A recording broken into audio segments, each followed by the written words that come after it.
3, 2. Hello and welcome back to the Precision Personal Training Podcast. This is episode number 13. I'm your host Kyle Shaughnessy, and today I'm joined by guests, my brother David Shaughnessy, personal trainer here, online coach and co-owner of Blueprint Fitness, and then his amazing client Jenny, who's back for another episode. She's that good, have to come back again.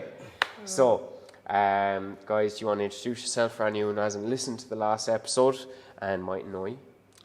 You pretty much gave me my introduction there, but I'm a PT. I have been for the last 13 years. I specialise in body transformations that are sustainable. And we are here today because Jenny is actually also known as the golden child among some of my other clients who would be friendly with Jenny. We're here to discuss Jenny's amazing feat of losing 30 kilograms in 9 months and doing it in a very, very appealing way. Nice. Jenny, for anyone listening, haven't listened to the last podcast, who are you? Who is Jenny? I'm Jennifer Mannion from Tuam. I've been training with Dave now for, say, 10 months now. Started an incredible journey about 10 months ago. Kind of just happened, as we'd say, if you didn't hear the last podcast. Fell in love with training and the whole idea behind it of learning about food, learning about your body and how it all works. And just really took to the process and really enjoyed it. The first thing that I want to ask you about, because we're here now for part 2, and obviously I think the first episode it was 6 months. Yeah. You're now what, 9, 10? 10 months. 10 months, yeah. Does it feel like 10 months? Oh no. Yeah. No, even 6 months didn't feel like 6 months. So 10 months, it feels like I've trained forever. And in moments of, say, some moments in training and stuff, if I'm doing something and Dave is showing me a new technique, it's like it hits the two of us going, oh, okay, I'm actually not at this that long. Do you know, it's still fresh, but it feels like I've been doing it forever now. Yeah. And like when you first were thinking about starting, would the idea of 9 or 10 months training have scared you? The idea of signing up to 24 weeks petrified me. The idea of like 6 months, never mind 10 months. Like when you think about time, that time seems so long. But if you strip it back to the grand scheme of things, like 9 or 10 months out of my, like I'm 24 now, 9 or 10 months from my whole life is really nothing. But thinking about it feels like a major part of your life. But once you're through it and, say, on the other side or during it, you nearly realise being like, oh, I should have started this sooner and not been so afraid. Like, it's not that big of a time when you enjoy it. It doesn't feel like it. So what you did initially, I think you said you were like, we'll go with 12 weeks first. Yeah. And we'll see. So what did change your mind? Why did you continue to go on and do 6, 9, and you're still here 10 months later? I think before I started, I had such a perception that training is so hard. And I knew I was overweight, so I was like, oh my God, to get into, say, the shape I'm in now, I was like, that's going to be so grueling. It's going to be so tough. The food's going to be tough. And I personally thought dedicating, say, 6 months, 9 months of my life to dieting and training and like, to me, before I started, being like, I couldn't do stuff and I couldn't do this. Only now that I'm realising I can socialise, I can bank calories, I can do the 80-20 rule, that I realise it's so sustainable. And it's not a 12-month week, or it's not a 12 weeks or 24 weeks or a 9-month thing. It's a lifetime thing. It's not signing up for your 12 weeks and you transform and then you're like, right, I'm on my way now. It's a lifestyle thing. It's a whole change. It's not just a short-term thing. And I think that's why I kept going, because every time we'd get to, say, the end of a block, the end of a 12-week, we were going, Jesus, that result was class and I enjoyed that. What if I just keep doing that and keep going for another 12 weeks? What will the result be then? And what will the result be then? And it's addictive. It is addictive, yeah. I think that's why I've kept going for so long. The results side of things? Definitely, yeah. And what results are you referring to? I think everything in general, like the weight loss, obviously, is amazing. I love it. But even the lifting of the weights, like lifting new weights every week, getting stronger and like wanting to get heavier. So you lift one weight and nearly once you lift it, you're like, oh, I've lifted it, but now I want to do this. It's like straight away. It's straight away. It's like, okay, that's done now. Come on, next one.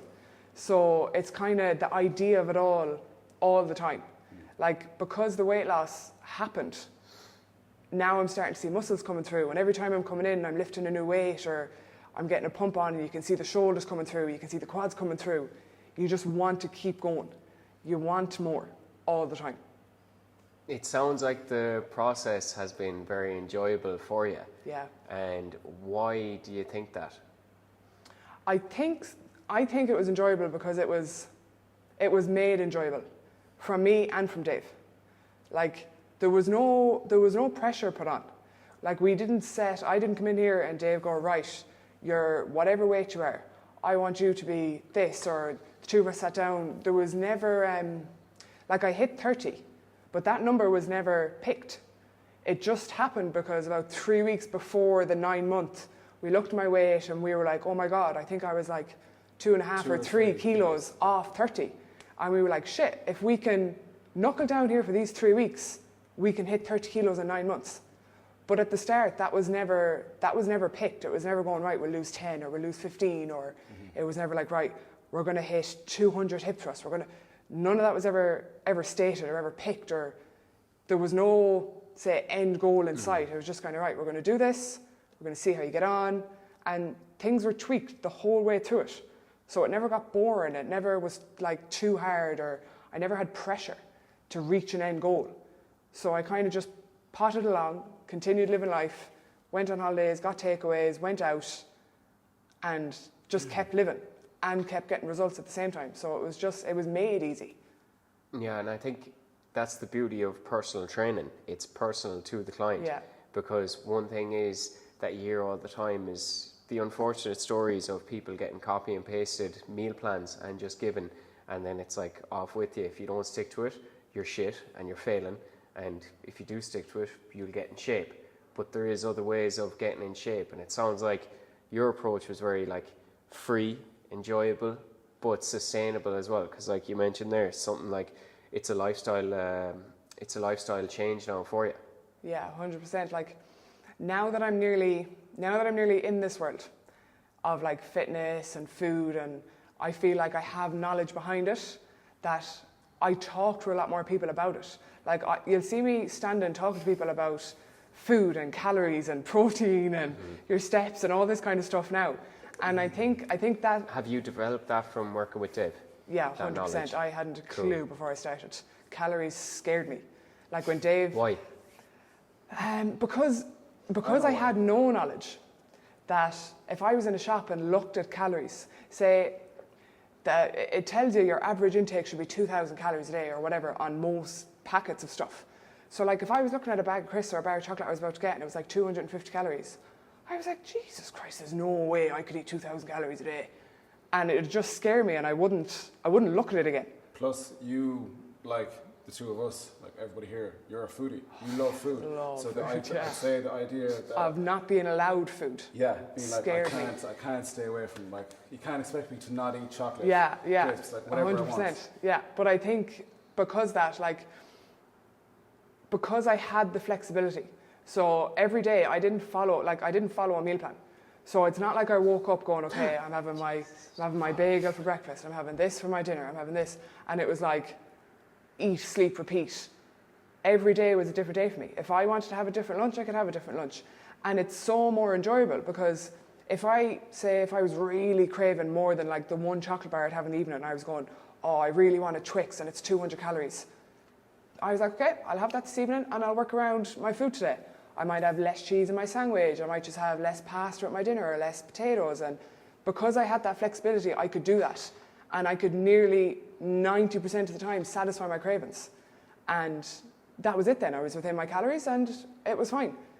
And there was some days where, because I didn't have an end goal and I didn't have, right, you need to be in shape for, say, a photo shoot, or you're doing prep for a competition, or you're doing whatever, that I nearly wasn't harsh on myself. No pressure. There was no pressure. So I remember loads of days. There was definitely a handful of days where I'll never forget it. I was on the couch one weekend and I was so hungry. Like, the belly was rumbling and I was so hungry, And I was like, do you know what? I was like, I'm getting a Chinese. I was like, I don't care. It's fine. I was like, it'll make no difference. I was like, I'm absolutely starving, so I'm going to bloody eat. Like, do you know, there's times where you have to listen to your body too. Like, it's all well and good tracking your calories, whatever, but everybody knows there's some times where the calories don't do it. And you want more, so eat more. Yeah. The next day, I'm pretty sure my weight was probably the same. Maybe went up, maybe went down. But that was fine. I got up the next day, tracked my calories again, it was fine. It wasn't the end of the world. It hasn't affected me now and it won't affect me in the future. Do you know what I mean? But at the time, I was hungry, so I ate. But like, you don't have those occasions often. So when you get to that point, just do it. And I think because I wasn't on a meal plan and it was purely calories, that I didn't have that guilt. Do you know, like, I wasn't going off track because there was no track I should have been on in the first place. In that sense. Cool. And it's super refreshing because, like, for myself in the position I'm in, obviously a month out from a show, everyone's always like, what's happening afterwards? What's going to happen afterwards? What are you going to eat and everything? And you're dead right. It just sounds like you don't get bogged down on, let's say, going off plan or off track because you're not on track. This is your lifestyle. This is your day to day. And it's nice to hear because I think as a coach, that's like music to Dave's ears because, like, let's say when I have a client that says that as well, it's like, geez, your job is done. Like, you've done a good job there. Like, Jennifer is able to listen to her body. You're in touch with your, obviously, feeling hungry. You know the signs. And then you're like, okay, I'm going to eat this.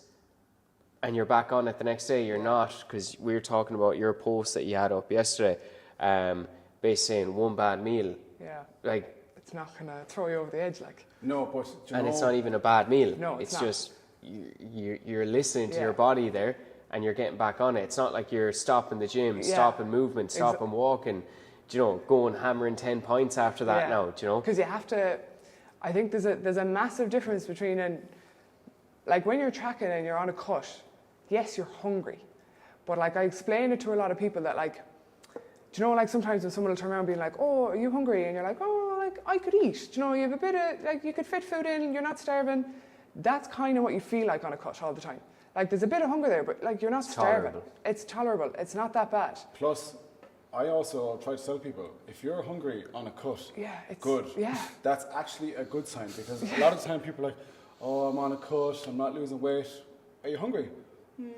Not really, no. Well, then you're probably not in a cut. Yeah, like realistically, it's also a good sign. Realistically, in a cut, you're under-eating, so you should be hungry. Yeah. But like that, there's a difference between being a bit hungry, you're on a cut and it's working, and being absolutely starving, your belly's rumbling, all you can think about is, oh my God, I am starving. Do you find it's a mindset thing? Because when that happens, what you just said, it made me laugh, because like I feel like a bit of a psycho when I think of this, because I nearly love it, because I'm like, you're in uncharted territory, because I'm going from being a massive foodie, always fucking full, like rarely hungry, to now being the diet and still feeling them hunger pains. It's like, okay, something's going to change here. Yeah. Do you know, like you could wake up tomorrow and look better. It's nearly like you feel like you're more in control. You lean into it. Yeah. You lean into it. And I think if you can, sounds super cheesy, but if you can get comfortable with being uncomfortable in a deficit, I think it's going to stand to you massively. But obviously that's a skill you have to work towards. You have to work towards being hungry and actually being like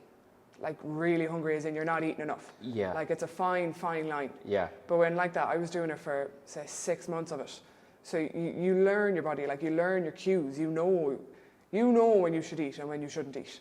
You know I'm actually not that hungry. If I have a glass of water, if I have a Coke Zero now, I'll be all right. There is like... When you've come to learn that as well, that's not something I think that comes natural to a lot of people either.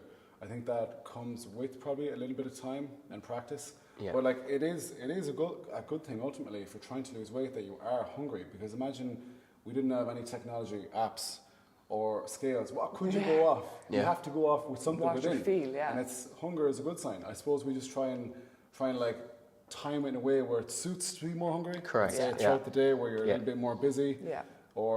And you can do things then to try and mitigate some of the hunger, like diet drinks or coffee. But yeah, I think it can be a good thing. But like that's one thing when you're starting a deficit, you make that commitment. Like at the end of the day, you're committing to being hungry because you're like, I want to lose weight. Okay, what is the way to lose weight, obviously you have to figure out your calorie deficit. We all know this, but there's obviously the way of sticking to it. But you're accepting to yourself, you're saying, okay, I'm going to commit to being tolerably hungry.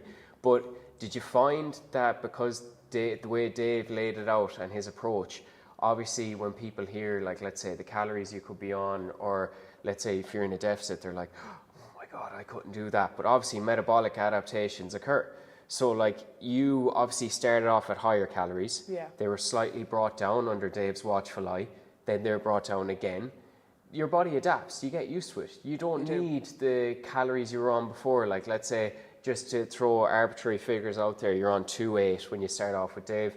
Then after a few weeks, Dave brings down to like 2.4. You're getting adapted to that. Then like you're down at 2. How did you find the map and the process of that when it was laid out for you? Was it easy stick to? Every time he brought it down a bit, in here when he'd tell me, I'd get scared. I'd go, oh. Yeah. Like, what will I cut out now? Oh, how am I going to do this? How am I going to do this? But I nearly found that every time it got brought down, you get more creative. Like when I was on, so say I started on, at the very start, I was on 2.3, we called it maintenance. And 2.5.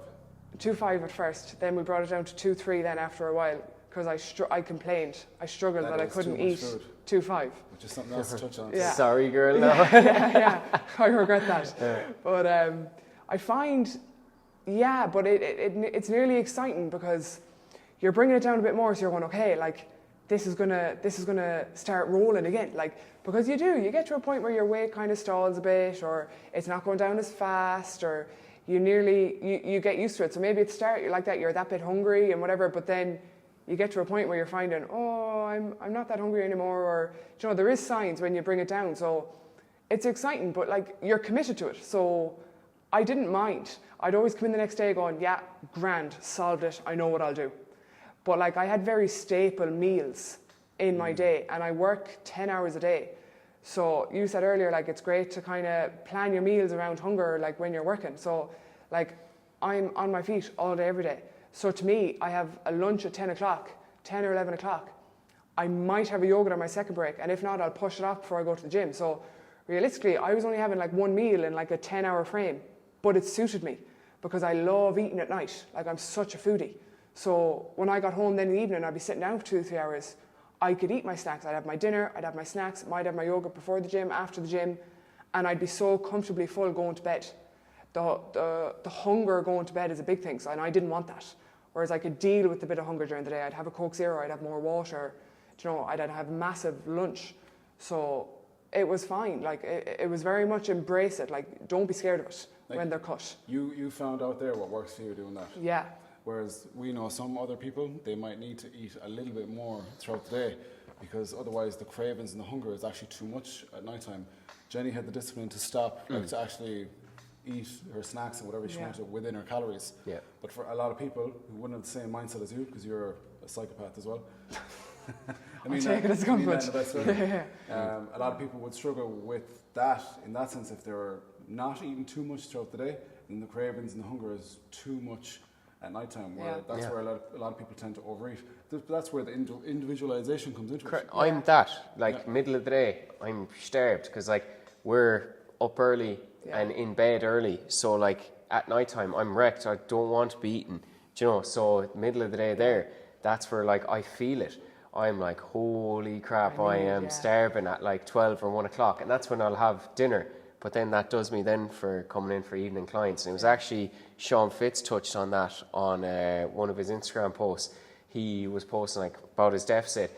He was like, meal timing can be important. I saw that, yeah. Because like if your body is in a routine, we're creatures of habit. And if you're eating at the same time every day, your body adapts. And it's like, okay, let's say, Jennifer, you can survive from, let's say, 7 a.m. until 10 o'clock, first break or whatever it is, without any food. But like, let's say if you were eating at 7 o'clock in the morning and then 3 o'clock in the day and then 6:30 in the evening and 9 o'clock at night, the next day then you're eating at 1 o'clock in the day. It's all over the place. It's all over the shops. That's when, like, let's say... structure.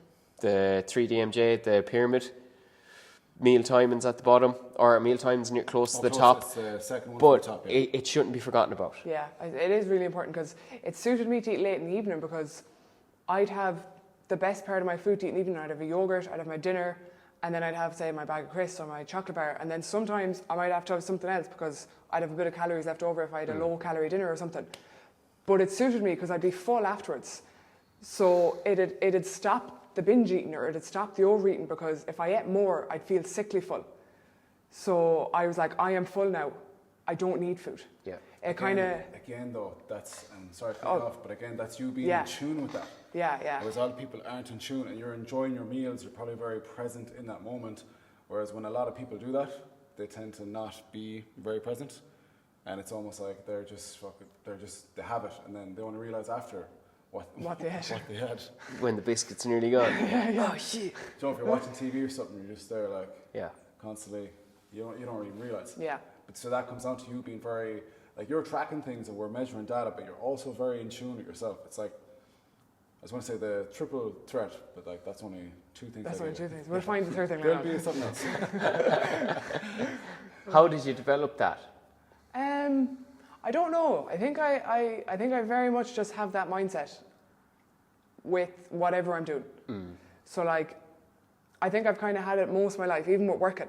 Like I'll work it in a 30-hour week or an 8-hour week. I don't care. Like once I'm in, and I'll stay and do a 16, 17, 18-hour day, which just happens sometimes. Like I'll be working in the cafe that day. We might have catering that evening, and that doesn't bother me.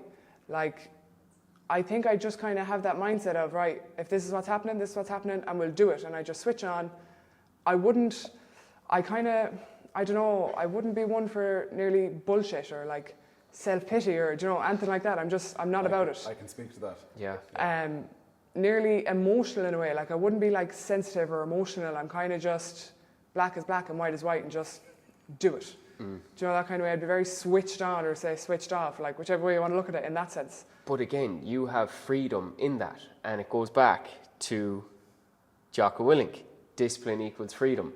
Like you're there probably time stamping your days. If you're working crazy hours, you're like, okay, I'm going to eat here. You're not going to complain about the day ahead. Yeah. Because this is where like everyone has issues. Everyone has problems. We're all, Sonder? We're all just going through life. We all have our own different problems, different stories.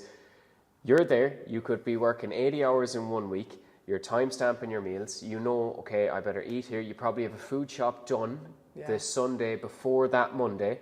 You're organised, you're regimented. People be like, Jesus Christ, I don't know if I'd be able to do that. It sounds very full on. It is full on, but I think you enjoy it. And you give off that impression. And then you enjoy seeing the results of that process as well. Yeah. Because we'd be very like that as well. And I can see it in you. Even when you were talking about that there, you started lighting up, do you know? And I think that's where people, especially nowadays, can get too caught up in being in here. Heads, And if their boss came to them, and this is any gig at all, it doesn't matter what you're in, if their boss came to them and said, you're going to be working this week. But Excuses, I think, and it just but I think it just builds, comes back. It comes back to where people are in life too. Like no matter what you're doing, like you have to enjoy it. Like I wouldn't have got the result I got. I wouldn't be where I am now if I didn't enjoy the gym. Like I'm very much one of those people that if I had done this for a couple of weeks, whether I was getting results or not, but if I didn't enjoy it, I'd be like, no, that's not for me. Not enjoying it, and I'd stop. I'd find something else. Okay. And also, you're talking about enjoyment, but even though you were doing time stamping your meals, coming to the gym, training your ass off, and committing to it, did it or did it not add to your life? Oh, it 100% added to my life. That's what people need to almost realise. There's obviously a little bit of a sacrifice. No matter what you do, you get nothing for nothing. Yeah. So there is a give and a take.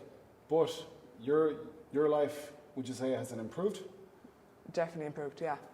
I have more energy. I have more nearly time management too. Yeah. Like before I started the gym, I did play soccer, so I'd have kind of soccer 2 evenings a week and a match and whatever. But like, you'd nearly take time for granted. The more time you have, the more you think you don't have enough time. Whereas when you have less time, that you realise you actually have loads. Yeah. Do you know what I mean? Like I'm in here 3 evenings a week. I'm off the weekends. I've been working a lot, say Friday evenings. So you realise how much more you value your time when there's less of it. Yeah. And you find time. Do you know what I mean? There's always time Correct. there. And it's down to, like, you're not going to do it unless you enjoy it, but you need to have the freedom to enjoy it too. Do you know, if it's nearly like school in a way, like if I was turning up here and Dave was like, right, show me your stuff from last week, what you eat this day, what you eat that day, what you mean you went 30 calories over that day, how was your sleep, like if it was more like school or like a chore, or like Dave was like in charge of me, you wouldn't enjoy it. Do you know? And you're not gonna sustain it if it's not freedom in it. Do you know, that kind of way? So I think that was the benefit to me. That's a great point. I never feel like I'm giving orders to someone. I always, and you're probably the same. We can't force you to do it. No. We know this. We're going to give you the guidelines. We're going to give you the advice. Up to you whether you do it or not. Yeah. And there's zero judgment on our end. Then if you don't do it, you know yourself. You're not going to get the results. There's no point in us being like, oh, you should have done that, or 20 push-ups or 20,000 steps now tomorrow because of that. There's no point. It's like when I had that Chinese. If my weight went up half a kilo, and I was into Dave, and I went, oh, it went up half a kilo. It makes absolutely no difference if my weight went up a half a kilo to Dave. No. It doesn't matter to him. Like, it's down to me at the end of the day. And I accepted that. When I got that Chinese, I accepted, look, if it's up, it pushes the weight loss back a day or two, it'll go back down again, it'll be sound. And I accepted it, and I was happy doing that. It doesn't make a difference to him, whether it's up or down or what it is. It's funny though how clients come in though and they're like, I had a PT client last night, he won't mind me saying this, Graham, gas boy, he came in and I was like, how's the food? And he started schmirking. And he's like, a few biscuits. And I was like, it's fine. Like, how many? He's like, 3 or 4. And I was like, yeah? And then just, you see the number get bigger. But it's just funny because, like, what's done is done. Yeah. And, like, if that had to happen, I think and when I was starting out as PT, you always said this as well, it's like you're merely just a guide. You're just guiding the client through the result. But the thing is, right, if you have, like, let's say, a whole pack of biscuits, you need to unravel that and be like, why? And then it's like, okay, you might have had a smaller breakfast, or you might have been rushing a bit more, you could have got a poorer night's sleep, and it's like, there's a reason for it. Understanding the human Correct, because what good is, like you said, school, where's your homework? Why the fuck isn't this done? And then it's like, it's a negative with a negative, and it doesn't help whatsoever. Yeah, there's no moving forward. Yeah. Versus with this gig, and the way we coach, and something that I'm proud of, you're proud of, Owen's proud of, and we can proudly say, it's like, how do we just be a little bit better than that, and just try do a bit more. Like, let's say if you had those pack of biscuits and it led to, the poor night's sleep, or let's say a busy day led to the pack of biscuits, it's like, okay, how can we time manage a bit better? Or how can we bulk up your breakfast a bit more where it could keep you fuller for longer, so you're not coming in from work starving? Do you know, it's about the next step. It's never dwelling or getting mad, because, like, we can't get mad, because what good is it? What good is it? What good is it? It's you know? stressing us. It's stressing you. Yeah. It doesn't help it not happen again. If anything, it might make it worse. Whereas if you actually want to be helpful, like you said, let's delve into it with zero judgment. Let's figure out why it was. And even if the next time, if it's not a full pack of biscuits and it's half a pack, that's fair play. improvement. That is progress. Correct. And make it worth it. Digestives. One of my newest clients, he goes on a bender before he came in. He's every weekend, this lad, once Friday comes, he's pints Friday evening, Saturday evening, Sunday evening, each to their own. But he came in last week. This is only his second week, and he had 7 pints of Guinness down in his calories. He was like, I did have a few pints of Guinness there. I was like, do you only have 7 pints and you tracked it? He was like, yeah. I was like, that's unbelievable. Yeah. You're probably going to see all the progress you want to see from that alone. Because I don't want you to stop drinking alcohol. I don't want you to stop eating the foods you want to eat. I just want you to do it in a way where you're not really doing too much damage, because what gets tracked gets measured. So, like, you can you're just controlling the amount you're eating. You're just not going overboard. That's all. It's very simple. Just don't go overboard. But let's say now with this client, if you're saying Friday, Saturday, Sunday, you're going pinting, you're going having them, it's like, okay, do that. How can we let's say make Monday to Friday a bit better, where, like, you can hit your protein, train, do your steps, and then enjoy the weekend. It's better than what you were doing a month ago when you weren't in here doing that. And what usually happens then when you do that?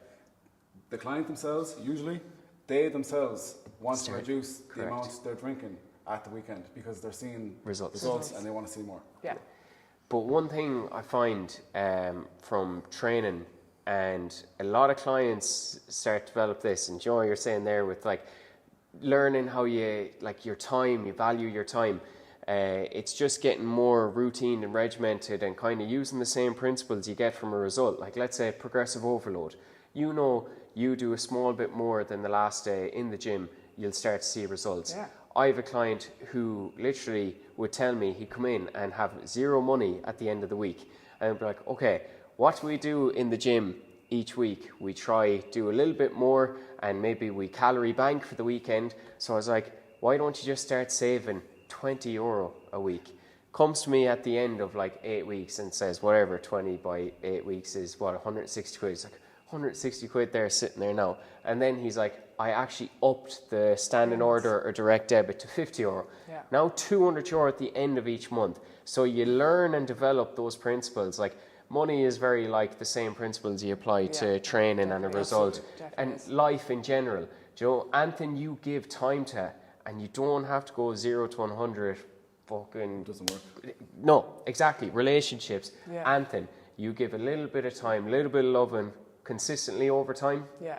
Watch it But improve. what you did for him there is he probably had no belief or confidence in himself that he could do that. No. And by saving a little bit, he started Thought it- believing it in doesn't himself mean even more. He's it. like, Yeah, okay, I can actually, now he sees I can actually do this. And now he's making that decision himself to save more. Unreal, yeah, it's very similar to all this. Yeah. How did you find having Dave in your corner, even like, let's say, after the first 6 months, you were like, do you know what? Like, everyone's saying, Jenny, you're looking amazing, you're doing well. How did you find, because one thing a lot of people struggle with, let's say when they achieve a result, and like you said, the beauty of yours is there was no end goal. So there was no photo shoot, there was no show, there was nothing, no holiday. Not bashing those things, it's No. just not how it worked out for you. Yeah. It's easy to fall into that comfort of, I've done it now, doing well, I can chill. How did you find having Dave in the corner? Like, was there that extra bit of push on to be like, he's pushing himself on with his training, his life, everything, it's progressing. Yeah. Did you find that fed into your training, your life, everything? I think I have a very addictive personality. So when we were getting to the end of the 6 months and I had lost the 18 and we were like, this is great. And Dave asked me, he's like, so like, what do you want to do next? Do you want to go on maintenance, whatever? And I was like, no, I was like, I think we could just take this to the next level, because I was so invested in it. To me, it had only been 3 months of the cut, and I'm so glad I did another 3 months, because it was nearly like the tip of the iceberg. Like the difference in the photos of my result after 6 months to doing the 9 months was incredible. It was another 12 kgs. So it was nearly like, because I didn't have an end result or like an end goal, I just wanted to keep going. To me, the 6 months, I was kind of like, I'm only getting started. But Dave was very open in a sense of whether I wanted to go on maintenance, whether I wanted to continue the cut, which we did, whether I wanted to finish training with Dave altogether. There was no pressure either way. Dave just turned around to me and goes, look, what do you want to do? And because I wanted to continue the cut, he was like, yeah, 100%, this is what we'll do. And we'll just keep going as if you didn't even finish it. We took a 2 or 3 week break and just ploughed on again. 2 or 3 week break, not in the sense that you stopped. Not in the sense that stopped. You just brought your calories back up to have a bit of a... to what we thought was maintenance. We And it ended really up wasn't. losing another 2 kgs, but on higher calories. Yeah, Great. it was deadly. But Dave was always there for whatever I wanted. Like it was never, there was never any like selfishness in being like, look, I think this, you should do this, you should do this. It was always what I wanted, and he'd adapt everything to it. So we'd spend a lot of my training sessions as well, like I'd be buzzed about mine, but we'd talk about his too, and like, what are you doing, and how's your lift going? And like Dave was pushing so hard to hit this 170 bench that it nearly like feeds into everyone else too. You'd ask like, how was your training session? Like I know one of the lads texted the last day going, let me know how the session goes. Do you know, like it feeds in. Like when Dave's working hard and you see that he's working hard, it's like, well, I should work hard too. Like it's a roll-on effect. Yeah. Like you pick up the environment you're in. And like if you were just in here and Dave was say sitting on his phone or was like, oh yeah, do this, whatever. Or didn't train. Or didn't train, or you know, it was just kind of there and being like, right, you're lifting this now and you're doing this. Even when you're lifting, Dave's standing there shouting and he's encouraging and he wants you to do that extra rep for you, not for him. So yeah, it's great. It's great to have him in your corner. I think that comes back to your question. You're like, what kept you going? Not just like sitting back, being like, job done. Jenny obviously found, we didn't just make it all about the weight loss. Jenny found value in training really hard and she fell in love with training. Yeah. So even though Jenny had lost 30 kilos, Jenny now wants to train, still keep training her ass off and keep pushing for more progress. Like Jenny you lost 30 kilos in 9 months, but now the deficit is over. And it's been 3 or 4 weeks now. We've actually been at true maintenance. This is the end of week 3. How much, like, let's say, muscle have you built in that time as well because of the weights you were doing to aid that weight loss too? But look, Jenny's weight hasn't moved in 3 weeks. No. She's went from, by the end of the cut, there might have been the last week or two, week and a half, it was like 1550.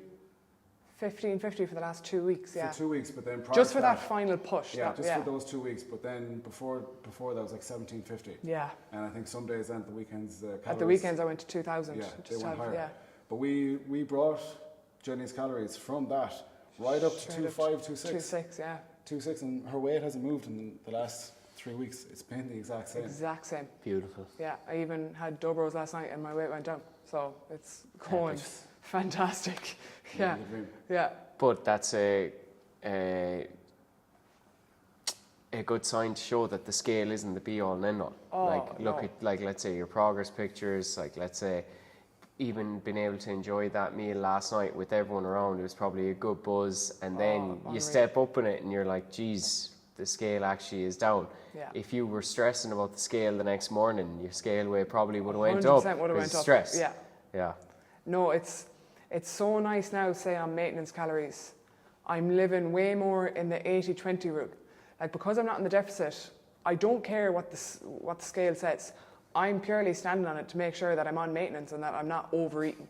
That's the only reason I'm standing on it, to make sure that what I'm eating is my data. maintenance. Yeah, it's not data. I really don't care what it is. Yeah, it's not so, personality. like the 80-20 rule, like I've said to Dave, so this is, say, the end of the 3rd week. The last 3 weeks, I have roughly tracked the weekends.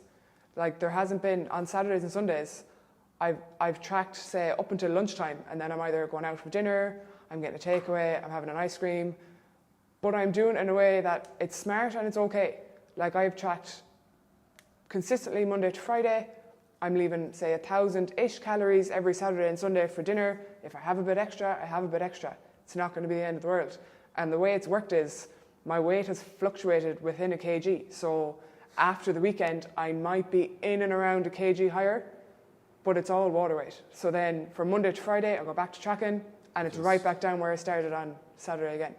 And it's so nice, and it's so refreshing because I'm not panicking. Like, I know it's okay if the scale goes up tomorrow morning, doesn't make a difference. I'll go back to tracking again Monday, like, strictly, and it'll be fine. And it's just a relief too. Like, I didn't care, I cared about the weight loss, and it was unreal, the weight going down. I didn't really have any pressure on myself. There was at no point that I was like stressed, or there was many times where for 4 or 5 days in a row, my weight did not budge. But that's just the way mine went. I'd lose 2 kgs in the space of 2 days then. Yeah. So it was fine. So it's nice to have like all the pressure off now. I can kind of just live life, have my meals out at the weekends, eat properly during the week, and still have loads of treats.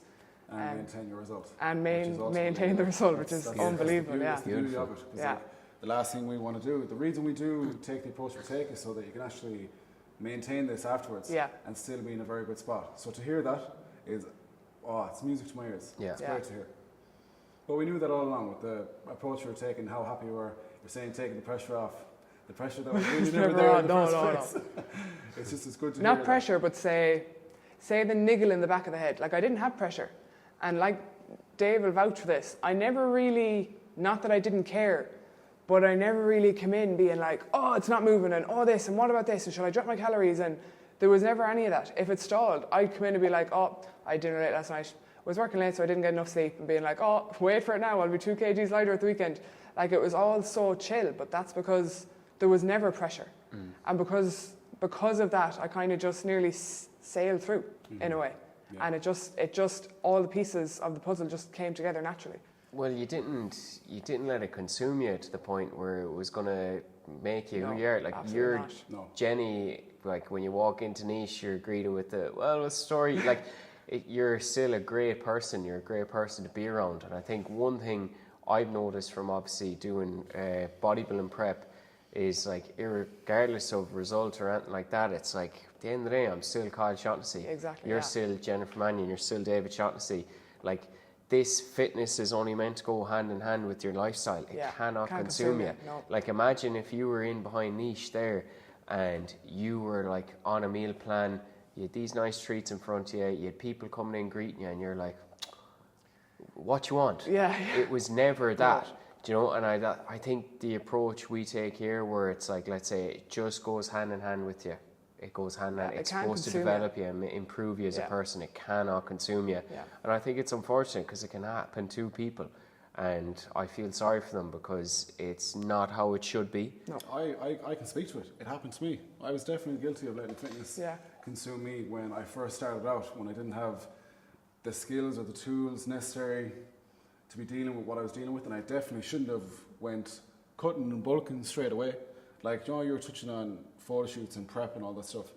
That stuff is fine, but you have to be ready for it. You're probably, if you wanted to do that stuff, now you would have all the tools and the knowledge to do that and be in a good spot. But you can't just put yourself in those situations. I'm speaking from experience. I did it myself, and we know the negatives of it. I had a bad relationship with food. 2 different times I made myself get sick after eating a meal. A lot of shame because I attached my whole identity to it. Yeah. So I learned from that. Thankfully, came out the other side. That's why I looked at you and I was like, oh, what credit to this girl that she's like still doing what she does, is who she is, and still nailing it, seeing great results, but not letting it change who you are one bit. Yeah, no, I definitely, like, even thinking back to when, say, after the 3 or 4 weeks that we took off from the cut, the week that the second cut started, my brother was making his communion. And I remember I was in here today telling him, oh, we're having it here and whatever. And I was like, not tracking that day. I was like, there's not a chance. And you were like, oh yeah, deadly, you're going to have dessert and everything. I was like, 100%. It didn't matter. Like, to some people it'd be like, okay, I'm back on the cut now. I'll have to bring whatever meal prep with me to the communion. No. Like, he makes his communion once. He's the last sibling to make his communion. My cousin was actually making it the same day. It was a big family occasion. It doesn't matter if I was on a cut, a bulk, or whatever I was on. I was going to enjoy that day and eat whatever was there. Do you know what I mean? It's one day in the grand scheme of things. And as long as you don't have that approach every week of being like, oh, it's one day, it's one day, it's one day. You do have to have some resistance to yourselves. Like, there has been times where I've denied going out for food with people, or, do you know, you can't take the piss either. There really is a balance. There is 100% a balance, 100%, yeah. And it's gas, the perception people have of that, because I think you touched on it in the last podcast as well. I couldn't go on holidays during the cut. I went on holidays during the cut, and like that, I was like, it's my first son holiday with my girlfriend. I was like, Jesus Christ, I'm not letting fitness consume me here. And it was a great time. Yeah. And lo and behold, like, back to normal straight away. You know, once the rains come off, and then you're straight back into it, it's fine. I went to Greece in June, like a month into the cut or whatever. 100% transparency. I came back 7 kg heavier, nearly a stone. Came back. Nearly the same. I was like 6 point something, 7 kg heavier. And I came back to Dave and I was like, oh, I'm this or whatever. I think 5 or 6 days later, I was right back down to the way it was before I left. I live for holidays. Like, I think that's why I'm so disciplined. I'll discipline myself. I work all the hours that I can get for, say, 6, 7, 8 weeks at a time, because I know in a few weeks I'm going on holidays again. And there was no way, because I was tracking food, or I was on a good roll of my weight loss, so I won't. No, like, go, eat what you want. I personally found, I don't know about you, Kyle, but I personally found when I came back so full, you can't wait to go back tracking again. From eating so much food and not tracking, say you're not hitting your protein, you're eating a bucket load of shite, that you feel the negatives of what it's like to eat like that. That you're excited to get back on track, you're excited to feel good again, to eat healthy again. That I actually found it was beneficial, because I didn't have that many like off-track meals because I went on holidays quite often. So that was nearly my sign of being like, right, I had my few days off, grand, go back at it again now. And I think it worked in my favour, genuinely. Oh, yeah. You're so spot on. Yeah. Laura, listen to this, she'd be dying laughing towards the end of the trip. Like you'd be going out for like dinner at night, I can't wait to cook. Oh, Jesus. Do you know, like you just want to. It was one thing we said, we wish we did actually cook one scran at least over there. Because we did our own, like, it stuck to the same principles, and it's not like once you go on holidays, everything goes out the window. No. Still got up early, steps were hit, like, we're not massive drinkers, so we weren't stuck to the bed, hungover, session, no, none of that. It was actually eggs in the morning, rashers, cutting off the fat, turn them into medallions. Do you know, you had your sausages over there, your bread, you indulged in that, fruit. All the nice things that come with being on holidays, but one thing was you're itching to get back into your routine because you enjoy it so much. Yeah, you do. Yeah. And again, it goes back to that enjoyment. You enjoy your day to day. Yeah. Do you know? But it is, you do have to go away to appreciate. It's like as if it was sunny in Ireland every single day. Would we appreciate the sun? Would we enjoy holidays as much? No, don't get me wrong. We would. But it's like, okay, then, would you like to be happy every single day? No, because then you wouldn't appreciate when you are happy. You have to learn different emotions to appreciate others. But no, you're spot on with your itching to get back to it. Yeah, definitely. Are you proud of everything you've done the last 9-10 months? Oh yeah, I'm extremely proud.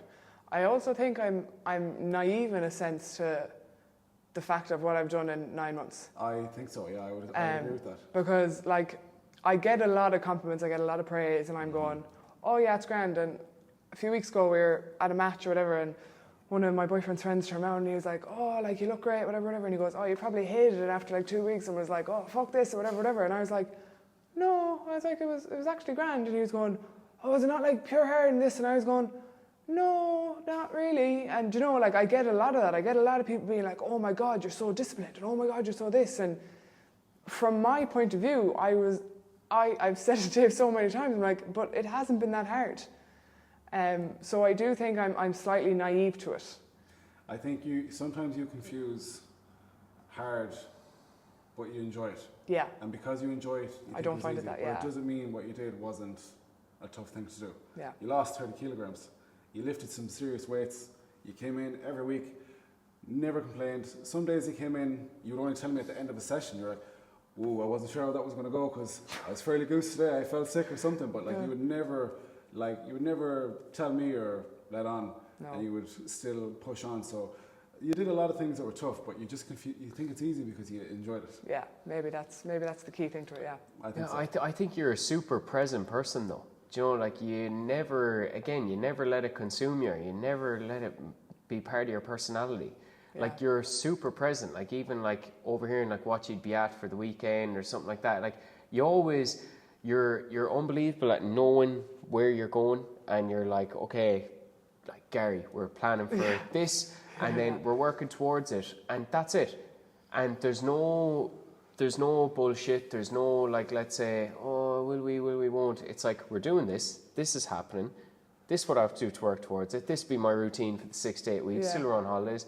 Go again. I think you're super present. You're just there, and you're not thinking, geez Christ, do I have to lose 45 kg and everyone's going to still compliment? Like, you don't care. Like you're your own person. You're still, again, you walk into niche, you're greeted by you. It's like you're still Jenny saying, well, what's the crack? How's your day? You're there bopping away, making the coffee. You're on a good buzz. You're asking people how they are.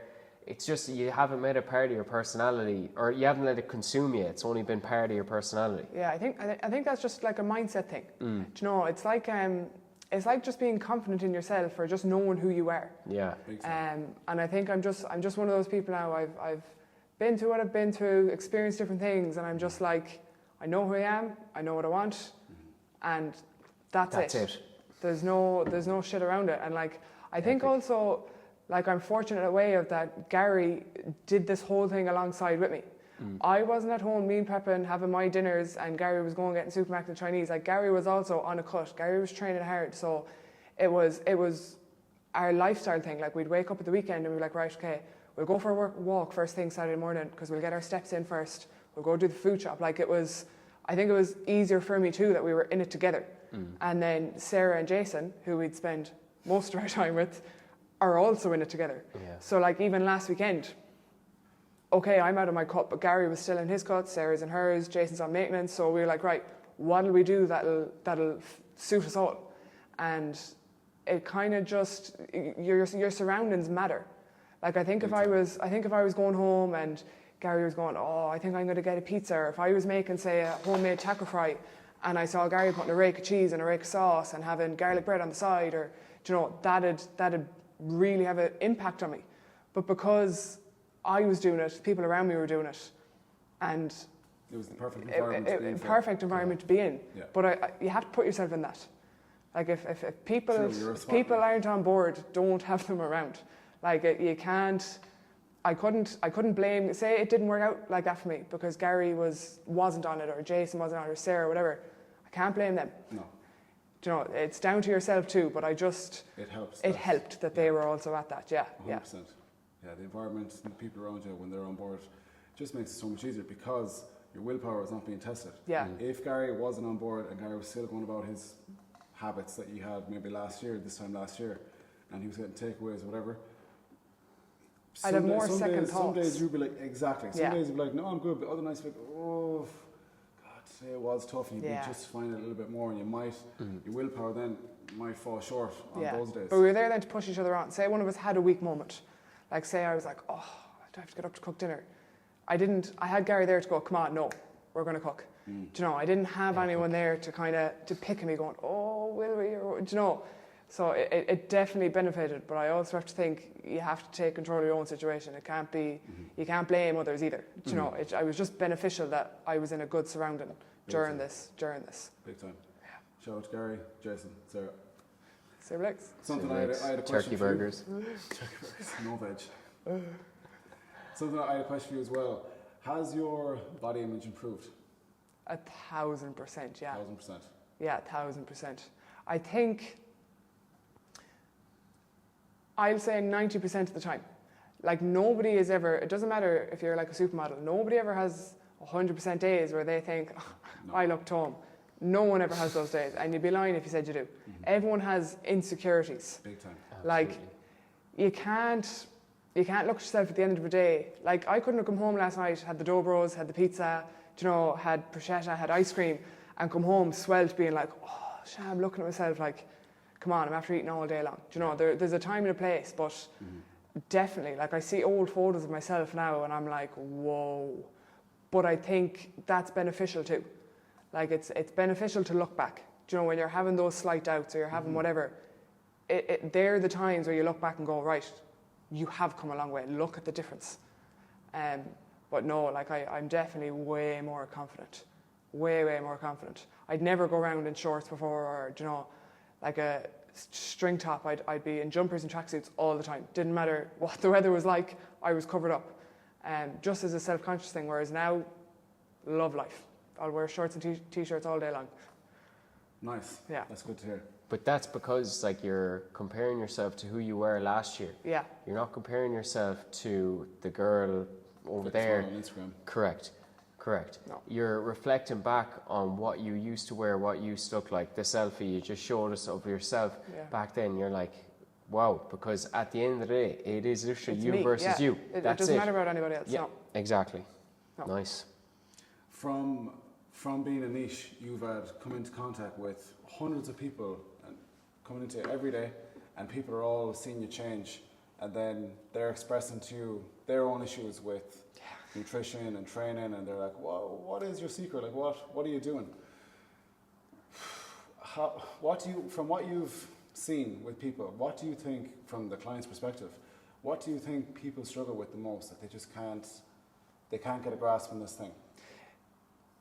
I say to a lot of people, it's about the basics. People blame it on the bigger things. Like people are looking at the nitty gritty. They're going like, oh, but like bread, or like I can't have the whole chocolate bar, and oh, I'd have to track all the time. And like people have said to me, geez, I couldn't go on the holidays. And people, and I'm guilty for it too. Before I did any of this, it's always bigger in your head. Every problem is bigger in your head. True. So people overcomplicate it. Yeah. When it's so simple when you break it down. You can have your treats, you can have your food. Like, people really think that they can't have anything. People think you have to starve yourself. They think you have to be going out walking 20,000 steps a day. You have to be like, even people get a shock that I only go to the gym 3 times a week for an hour.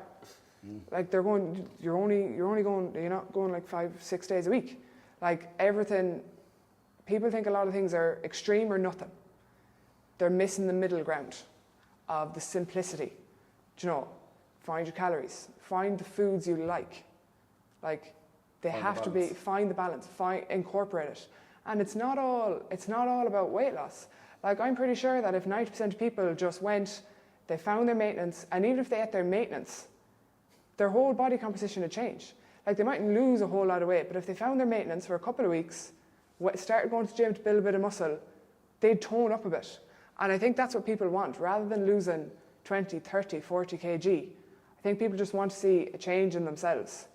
And finding that small balance is key. People, it's over-dramatized. I think it's social media as well. It's just this saturation of, it's so hard, and you have to find a 500 calorie deficit, and you have to do this deficit, and you have to do this, and you have to lift these weights, and you have to do this, and you have to eat this, and you can't eat this. And no, just, it's down to the basics. It's just strip it back. But that's so well said. And it goes back to the start of the podcast, where we didn't really, you didn't have an outcome really. The outcome wasn't to lose 30 kilos. No. Even though you did, it's because you just enjoyed the process. Yeah. And if you enjoy the process and you stick to that, and time passes, because time is going to pass anyways, you're going to see those results as a byproduct of that. Yeah. But you're right, people just focusing out, they're too outcome orientated. Like, sometimes we laugh. I was making a joke with Ray the last day. Like, remember Ray came in, Ray said, I only want to do 1 month with you, and I want to lose 8 kilos. And he laughs because I started laughing in his face. I was like, that is not happening. And now he's we're training together a year on. I love him. He's such a gas man. But he's even laughing at the fact that he said that. You have to forget about the outcome. And just, if you enjoy what you're doing, just stick to it. It can't be a chore. It can't be, I'm doing this, I'm doing it harsh. And like that, it's the enjoyment of it. Just find the balance. Start small. Strip it all back. Yeah. Start small. And build from there. Like, and you started off with 2 sessions. Yeah, I did. And because you were enjoying it, it's easier to add to a session rather than someone coming in all guns blazing and wanting to do 4 sessions, but then it being too much too soon, and then having to pull back and then feeling the guilt of like, oh, no, I pulled back. Am I really making the progress I should be making? I think the common thing, because you were saying like what's the biggest challenge everyone faces? We faced it, you, Jenny, you faced it. I think it's the fear of failure. And I think one thing when you do this, you're committing to something that's nearly bigger than you, because you're going to learn a lot. It's a very self-development process. Like, you have to do a lot of self-reflecting. You have to sit there and wonder, okay, am I like hungry? Do I want that? Will I have this? Like, it takes a lot of people to stop and think and put them there and now. And I think the biggest thing for people is it's fear of failure. And it's one thing I struggle with like, let's say, starting gymming, starting the business, everything. Like, you're always going to have that fear of failing, and I think you psych yourself out. Yeah. So that's why people were so surprised that, like, let's say you start off, you only train twice a week. Like, we'll have people text us as inquiries and been like, yeah, I train 4 or 5 days a week. It's like, you don't need to do that. You don't. Start small. Start very small. But I think it's definitely fear of failure. I think people big it up in their heads and they get scared, and you can cocoon yourself and put yourself in that bubble, because usually, like, let's say we'll have people being like, I don't have time to train. I'm not in a financial position to train. There's umpteen amounts of reasons, but I think if you strip it back, it does come down to fear of failure and being comfortable. You can get comfortable and you can dwell in it and you can stay there, and then it's the fear coming out of that, because it's like, it's the fear of the unknown. Do you know? But what's the best way to get through it? You just got to face it. You just got to start doing it. Yeah. It's a great point about the fear of failure, people's relationship with failure, because we see failure often as feedback, and we're learning from it. Whereas some people, if they mess up, they're like, oh, I just I fucked it. Yeah. I just fucked it. I tried to come up with another word where I didn't have to curse, but like, Sorry. you can curse. But yeah, they think I fucked it, and then that's when they just give up. And ultimately, if you give up, you're not going to say anything. But if you have like a good relationship with failing just teaches you lessons. It's data, and you learn from it, and you adapt, and you keep going. Yeah. It's epic. Like even something I'm excited for when my calories get bumped back up. I got the incline dumbbell press. The weight I was doing, I got it for 4 reps by myself. I'm like, okay. And like, I was like dead towards the end of the set. And I'm like, okay, I've learned that's a barrier there now. Can I break through that when there's more food? Yeah. You reassess, you go back to the drawing board. So you have to smile at it and embrace it and face it. Like you've done that. Like you deadlifted 100 kilos, but the first time you did it, it wasn't pretty. Oh, bad. That's fine. It's the first time you touched the weight. Yeah. You've failed it twice since then. However, the last time we did it, you got it up halfway as opposed to before it just came like 2 inches off the ground. Now it came up halfway. It's like, okay, we go back. We know the next time you do it. Next time I'm touching that, that's going up. You're getting it. Yeah. But that's just because you're seeing it as a lesson learned. You learn from it, feedback, and then you just keep going. You just go again. It's fine. Once you again, remove the stigma away from failure. It's not a big deal. But it's also like if you do everything, if you excel at everything or everything you do right, like there's no enjoyment there. No. Like what's the point in that? Like you have to fail to nearly enjoy it. Do you know in that sense? Like even when I started the gym, I don't think I told people or said it to people until I started getting compliments a couple of months in, and people were going, oh. So then I started telling people. But even like that, I kind of just kept to myself. A few people knew, like close circle kind of things, but unknown to me, it was probably a failure thing. I was like, I'm not going to start preaching this now in case I don't keep it up. Yeah. Do you know, I better not say it. But you have to fail. Look at your deadlift there. Like, let's say if you didn't fail at 100, how are you going to appreciate and enjoy it when you get it? Yeah. Do you know? Yeah. You have to fail and learn to fail to learn to appreciate success. Yeah. Do you know? But like, we can talk about this with careers in training and training people. Like, we've obviously done things probably poorly with, like, let's say teaching technique or programming to get to a point where you can now teach someone like Jenny and get the results you did. You obviously had to go through, like, let's say I had to mess up a few times. Mess up, correct. That's what I was looking for. We as people, I think we find meaning in the struggle. Yeah. Like, it's like when I failed 160 2 or 3 times before I got it. When I actually got it, the smile on my face, I couldn't believe it. Yeah, you were all there in the warehouse. I was delighted, but it wouldn't have been smiling if I'd failed it 2 or 3 times before that? Probably not. Right, I think that was all my questions for you, Jennifer. Did you enjoy those questions? I did enjoy those questions, Dave. Yeah, thank you. I was thinking about them well for a done. while. Something we actually didn't touch on, which we never did in the last podcast either. It's like, Jenny, what were you actually eating? That's actually, you know, there's a question here. What we go through these? What were the main foods you had? Yeah, because like the last podcast, you touched on what your diet was like before you started. Yeah. But you never actually got into like what like a day to day looked like for yourself. But maybe we can do that in a separate little video. Do you want to go through these? So there's questions here. So we'll lead with that one. So what were the main foods you had? I'd like to say, very simple everyday foods that most people eat. So I'd have a sandwich every day for my lunch. It was just a small bit of cheese. I had light mayo. Now, most people know it's not the best tasting, so I put a bit of Cajun spice into it. Sometimes I might put a drop of pesto into it, depending on what calories I had. Yeah, deadly. Small bit of cheese, loads of chicken. Sometimes I put a bit of bacon in it, like that, depending on what I was having for dinner. And then protein yogurt was a staple. Protein yogurt, maybe a squares bar before training, depending on what the dinner was that evening, depending on how many calories I wanted to leave for crisps and chocolate. Mm-hmm. Dinner, say, shepherd's pie, solid Monday night dinner. Gammon mash, tender stem broccoli, a bit of beans, seriously high in protein. So a day I'd have the gammon and mash. The gammon is like 70 grams of protein. For 2 pieces. And with my sandwich, sometimes then I wouldn't have to have the yogurt because my protein would be high enough. I'd get to have an extra bar of chocolate. You know, you judge it on the day. Chicken and rice, which sounds so boring, but when you cook it properly, you shredded the chicken. You put a bit of soy sauce and spices into the chicken. Oh. You put a bit of beef stock in the rice. Do you know, you have to add your flavourings, add your spices. Such a nice dinner. We made homemade pizzas.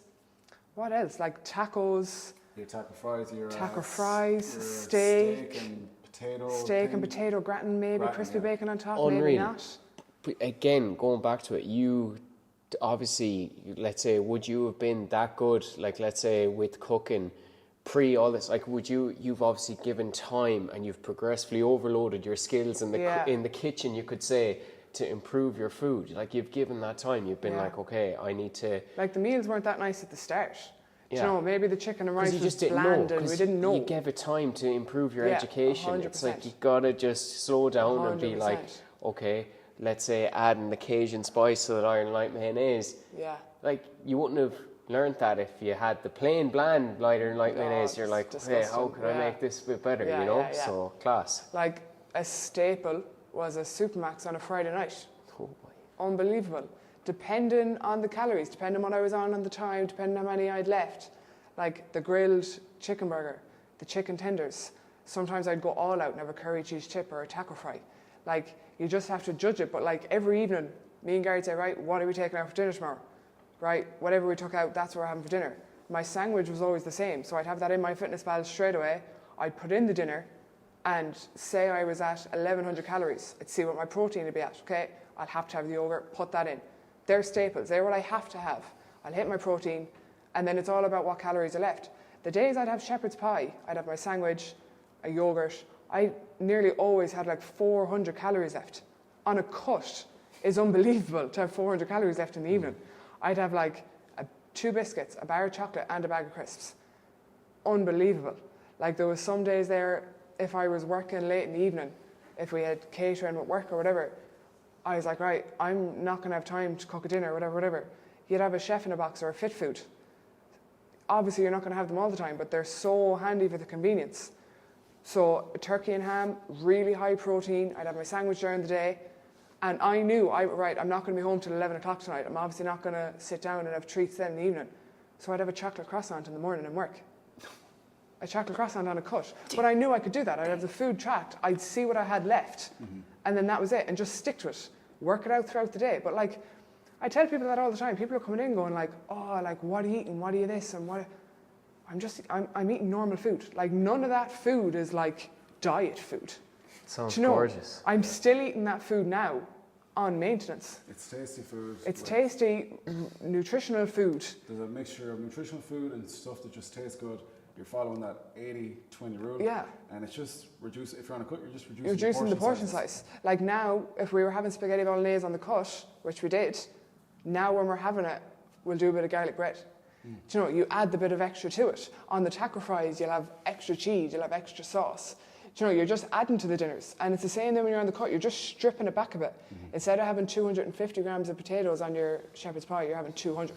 Yeah. Do you know, it's the small things, but like, I preached that I was eating normal everyday food, and I was. Like, that's the basics of it. Like, you just...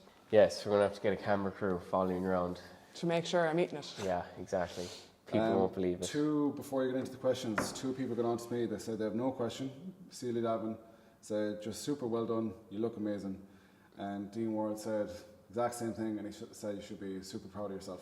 Thank you guys. Thank you very much. Dean Ward had an incredible transformation himself, doing his 75 hard, so he knows what it's like. Epic. How do you stay motivated, X? Oh. I think motivation is just kind of, I think it's bigged up a bit. I think people think you have to be like switched on and blah, blah, blah, whatever. Like, motivation kind of, it just comes within. Like, if you give 100%, no matter if you're drained, if you're full of energy, whatever, if you just give what you have at the time, that is your motivation in a way. Do you know what I mean? Like, I had my gym sessions at 6 and I finished work at like 5 or 5:15. So I didn't give myself the time to sit down and relax, or to kind of sit there and go, oh, I don't want to go, and oh, this and whatever. And my sessions were also 3 days in a row. So I'd go Tuesday, Wednesday, Thursday, but I'd be off for 4 days. So when you enjoy it, the 4 days nearly feels like, oh, I haven't trained in ages. So because I enjoy it, I was always itching to go back on the Tuesday. So I think that benefited me in the way that I had like 3 days training, and when it starts on Tuesday, I'm like, right, I'm training for the next 3 days, straight away after work, I'm getting it done, and then You can go. and then I'd 4 days off. So it was like dying to get back at it again. And then say food-wise, the results, like motivation, easy come and go, but when you're dropping say half a kilo, or your weight goes down a little bit, or even you feel a little less fat here, or you feel a little less fat there, or you take pictures and you can see a difference somewhere, that kind of keeps you going. Small wins. Focus on the small things. I want to touch on that. If you want, change the angle on this to the wide span for all of us. We should be good now. Yeah. But what you touched on there is it's interesting you made that observation yourself, because I got this from Mark Manson's book, where he says people have motivation twisted. They rely on motivation To keep to them take going. action. Yeah. But he's like, you get motivation from first taking action, then seeing the results that produces, then that motivates you more to take even more action. Yeah. And you made that observation yourself. Yeah, I think people, motivate. People think you have to be like, right, I'm so motivated. It'd be like me going around all the time being like, right, okay, at the gym, like this, and I'm going to keep going, I'm going to keep on. No. Like, there was many times, like, I was on a cut. I was low on calories. I was low on energy a lot of the time. Like, there was many times where I'd come home from work and I'd turn out to Gary and I'd be like, oh my God, I'm exhausted. I have to go to the gym now, whatever. I just have to switch on. I have to get it done. But once you come in, once you do that first warm-up set, once you touch the weights, you're like, right, I'm here, I'm doing it, you're switching on and you're doing it. And because of that, the motivation comes, because you see that bit of result. Or after you leave, after a really good session, you're like, oh, deadly, I'm so glad I went. That was good now. And you feel good, and you're going home then, you're eating your dinner, and you might be down in the morning, or you might, so it's kind of, it's a roll-on effect. You have to give yourself the motivation to get the motivation. Then there was another question, what was your motivation to keep going for so long? So we'll just put that in with that. Did you have off days in the gym? I definitely had off days in the gym. Now, maybe not that extreme, but I think the second cut was a lot harder, as in training wise, than the first cut.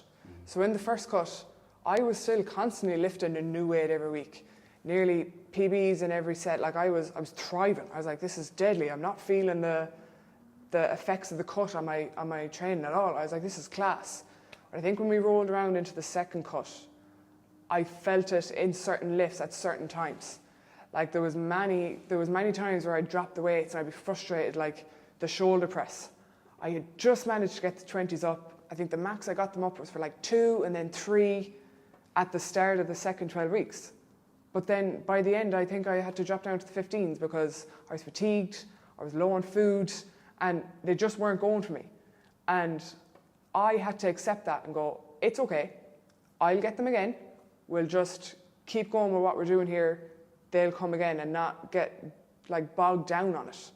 So there were certainly times where certain lifts I'd have off days on, but overall it was still a good session, if that makes sense. Okay, cool. Why are you such an animal? Just can't help it, it's in the genes. Shout out Josh. Yeah. Do you plan to keep tracking going forward? Before the start of this maintenance 12 weeks, I said to Dave, look, I don't want to track for the rest of my life. I'm going to track with you now for another 5 or 6 weeks, track my food, just so I get the hang of the 2-6 calories. I can see what I can eat every day, and then I'll kind of just stop tracking and see what I can do. But in the last 3 weeks, I enjoy tracking. Like, I don't find it as a chore, and it keeps me kind of satisfied in a way of like, I don't get any guilt when I eat crisps, or I don't get any guilt when I eat the sweet thing, because I have it tracked. So to be 100% honest, I don't know when I'm going to stop tracking Let food me or ask you something there. If you were to stop tracking tomorrow, yeah, how would you feel? I'd be anxious if I stopped tracking. Not in a bad way, not in a good way, but just of like it's unknown territory. True. I haven't trained and not tracked. I've tracked for like 10 months now. It's nearly part of my day-to-day life. It'd be like asking what happens if you stop eating lunch tomorrow. Do you know, it's just such a routine to me. Now you're going to have to face that. Cuss it out at some point, yeah. To be honest, I don't think you would be anxious because if anything, you'd be doing the exact same thing. See, that's it. You're just not inputting it that to was an app. the And that was the whole point of saying to Dave, I just want to do it for 5 or 6 weeks of the maintenance, because coming towards the end of the cut, I could have not put anything into my fitness pal and know for a fact I'm hitting 1750 because I eat the same thing all the time anyways, and I knew what calories were in everything. And I said that to Dave, I was like, I want to just do that for 5 or 6 weeks on maintenance.